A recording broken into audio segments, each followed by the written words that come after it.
Now we're kicking off Together is Amazing here in Penticton at the Salvation Army Community Food Bank. I'm joined by Christine Simmons, the director. Christine, this is, you said, Food Bank 1, this room.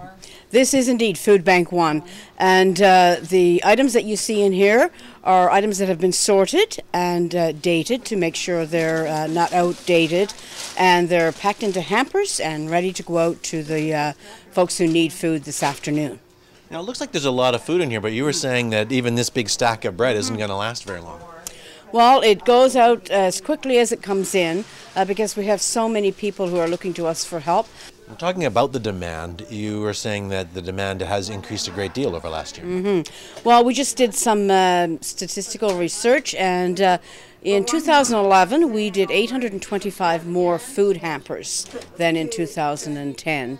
That would probably reflect maybe about 500 people or so, new people that had to come to us for help. It often doesn't take very long when you visit a food bank to find people whose lives have been touched and changed by the help that's given out. Today we're talking to Jackie Edwards. Now, Jackie, you were telling me that you've gone through a lot, and the food bank has been there for you. Yes, it has. I was homeless quite a few years ago, and since then the Salvation Army has helped me. Well, during that time they helped me with food and other services. And since then, they've helped me get my feet back up on the ground and restored me to a new life. And so now I'm a member of the church of the Salvation Army, and I've worked in the food bank too. And it's just been wonderful what the food bank does for people. I've seen it from both sides. So. Now we're in the heart of the operation here at Penticton's Salvation Army Community Food Bank with Al Fraser, who's going to give us a crash course in how to fill some of these hamper bags. What stage are we at, Al? Okay, we put what we call the hard stuff in the bottom of the bag, which is basically the tins. Now we're into the soft part of the hamper, and that consists of such things as sidekicks. That'll go in next. All right. So these noodles are the ones that are going in next. One per per bag. All right. Per bag.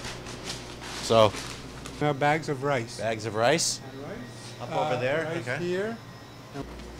Mashed potatoes. Keeping up with Al and the other warehouse volunteers certainly kept me hopping.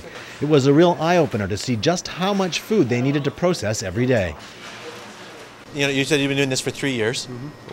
What is it that brings you back and keeps you working this hard? Hard? This is enjoyment. Basically because of the benefit I receive for exercise, mental, physical. At our age, that's very, very important. Plus, it's the win-win situation where the client base receives the benefit of, the food. So it's a win-win. I know I'm not the only one. There's many out there that the Salvation Army has helped, and through the food bank, that's where it starts, I think, is just receiving some help through the food bank and the other community services.